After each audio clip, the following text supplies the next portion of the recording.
మనకి సమయంలో breaking news ఒకసారి చూస్తే ప్రధాని నరేంద్ర మోడీ కొద్దిసేపటి క్రితం విశాఖపట్నం చేరుకున్నారు. తుఫాను ప్రభావిత ప్రాంతాల్లో ప్రస్తుతం మోడీ పర్యటిస్తున్నారు.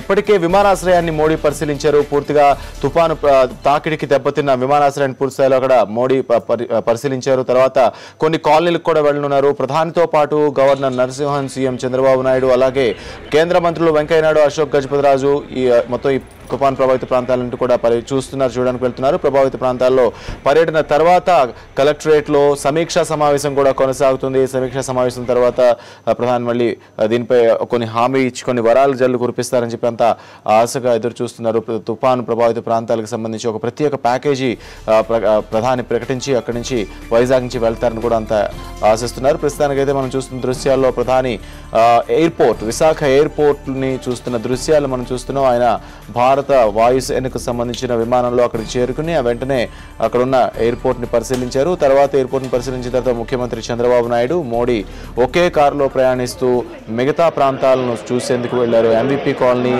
లాంటి ఇతరత్ర ప్రాంతాలు ఏవైతే సముద్రానికి అతి దగ్గరగా ఉండి తుఫాను ప్రభావిత ప్రాంతాలుగా ఉన్నాయి, బీచ్ రోడ్, అలాగే ఫిషింగ్ హార్బర్ ప్రాంతాలకు కూడా మోడీ వెళ్తారని తెలుస్తోంది. వాటన్నిటిని కూడా ప్రత్యక్షంగా పరిశీలిస్తారు. అలాగే వరద ప్రభావిత ప్రాంతాలకు సంబంధించిన పూర్తి వివరాలన్నింటినీ కూడా కలెక్టరేట్లో తెలుసుకుంటారు. అక్కడ సమీక్షా సమావేశం నిర్వహిస్తారు. ఆ సమావేశం తర్వాత ఖచ్చితంగా ఒక ప్రత్యేకమైన సహాయక ప్యాకేజీని కూడా మోడీ ప్రకటిస్తారని అంతా ఆశిస్తున్నారు. ప్రస్తుతానికి మనం దృశ్యాలను చూస్తున్నాం. మోడీ ఎయిర్పోర్ట్ నుంచి బయటకు వస్తున్నారు. దానికి సంబంధించిన దృశ్యాలు ప్రస్తుతం మనం చూస్తున్నాం.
ప్రధానమంత్రి నరేంద్ర మోడీ విశాఖపట్నం చేరుకున్నారు. విశాఖపట్నం పర్యటన ప్రారంభమైంది. ప్రస్తుతం తుఫాను ప్రభావిత ప్రాంతాలను ఆయన ప్రత్యక్షంగా చూసేందుకు వెళ్తున్నారు. నష్టాన్ని అంచనా వేసేందుకు వెళ్తున్నారు. విశాఖ కలెక్టరేట్లో కూడా సమీక్షా సమావేశాన్ని నిర్వహిస్తారు.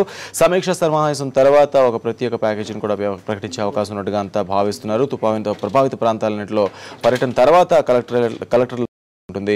అలాగే ప్రస్తుతం ప్రధానితో పాటు సీఎం చంద్రబాబు నాయుడు, అలాగే కేంద్ర మంత్రులు వెంకయ్య నాయుడు, అశోక్ గజపతిరాజు, రాష్ట్ర గవర్నర్ నరసింహన్ కూడా అక్కడ ఈ కార్యక్రమంలో ఉన్నట్టుగా మనకు సమాచారం వస్తుంది. అలాగే ప్రస్తుతానికి MVP colony, beach road, fishing harbour ప్రాంతాలకు మోడీ వెళ్లి ప్రత్యక్షంగా అక్కడ జరిగిన నష్టాన్ని చూస్తారని కూడా తెలుస్తుంది. ఇవన్నీ కూడా సముద్రంకి ఆనుకొని ఉంటాయి విశాఖపట్నంలో.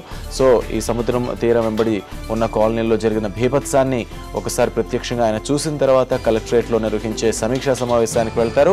సమీక్షా సమావేశంలో 3 జిల్లాల కలెక్టర్లు, ప్రధానంగా 4 జిల్లాల కలెక్టర్లు అంటే విశాఖపట్నం, తూర్పుగోదావరి జిల్లా, శ్రీకాకుళం, విజయనగరం జిల్లాలకు సంబంధించి తుఫాను ప్రభావిత ప్రాంతాలు ఉన్న జిల్లాల కలెక్టర్లందరితో కూడా ఆయన సమీక్షా సమావేశం నిర్వహిస్తారు.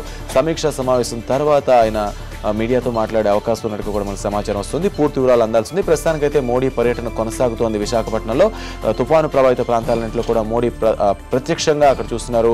ఒక ప్రధాని స్థాయిలో ఉన్న వ్యక్తి ఒక పెను తుఫాను వచ్చిన తర్వాత ఆ ప్రాంతానికి వెళ్ళి పూర్తి స్థాయిలో నేల మార్గంలోనే ప్రయాణించి మొత్తం అన్ని ప్రాంతాలను స్వయంగా చూసి రావడం ఇది అతి అరుదుగా జరుగుతుంది. ప్రస్తుతం మోడీ పదవి బాధ్యతలు చేపట్టిన తర్వాత రెండో ఉపద్రవం కాశ్మీర్లో వరద భారీ స్థాయిలో వచ్చింది. అక్కడ కూడా ఆయన వెళ్ళి అక్కడ పరిశీలించి వచ్చారు.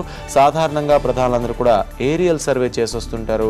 కానీ ప్రధాని మోడీ మాత్రం ప్రత్యక్షంగా చూసేందుకే సిద్ధపడ్డారు. డైరెక్ట్గా విశాఖపట్నం చేరుకున్న ఆయన విశాఖపట్నంలో తుఫాను ప్రభావిత ప్రాంతాలను ప్రత్యక్షంగా చూసి నష్టాన్ని అంచనా వేసి అలాగే అక్కడ తక్షణం చేపట్టాల్సిన సహాయక చర్యలకు సంబంధించి ఆయన పూర్తి స్థాయిలో ఆదేశాలు కూడా జారీ చేసే అవకాశం ఉన్నట్టుంది. మనకి ఆయన విశాఖ ఎయిర్పోర్ట్లోనే దిగారు.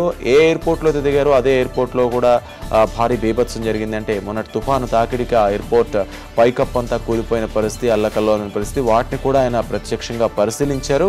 ఎయిర్పోర్ట్లో దిగిన వెంటనే ముందు పరిశీలించి ఆ తర్వాత అక్కడి నుంచి బయలుదేరి వేరే ప్రాంతాలకు వెళ్లారు.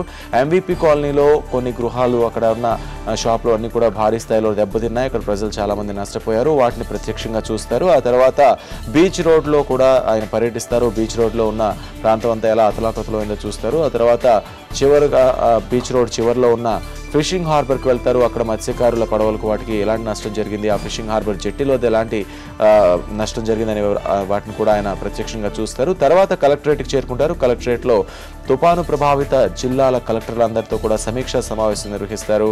శ్రీకాకుళం, విజయనగరం, విశాఖపట్నం, తూర్పుగోదావరి జిల్లాల కలెక్టర్లంతా కూడా ఇందులో పాల్గొంటారు. అలాగే ఆంధ్రప్రదేశ్ రాష్ట్ర ప్రభుత్వానికి చెందిన ప్రధాన శాఖలకు సంబంధించిన అధికారులందరూ ఇందులో పాల్గొంటారు. ఆ తర్వాత ఎన్డీఆర్ఎఫ్ సిబ్బంది కూడా ఇందులో పాల్గొంటారని కూడా మనకు తెలుస్తోంది. అలాగే మోడీ ఇక్కడి నుంచి బయలుదేరి వెళ్లే ముందు, అంటే విశాఖ నుంచి మోడీ తిరిగి వెళ్ళేటప్పుడు ఖచ్చితంగా మీడియాతో మాట్లాడతానికి కూడా ఒక సమాచారం వస్తుంది. దీనిపై ఒక క్లారిటీ రావాల్సింది. అలాగే ఒక ప్రత్యేక ప్యాకేజీని కూడా ఆంధ్రప్రదేశ్ రాష్ట్రానికి, ముఖ్యంగా 4 జిల్లాలకు మోడీ ప్రకటిస్తారని కూడా అంతా ఆశిస్తున్నారు.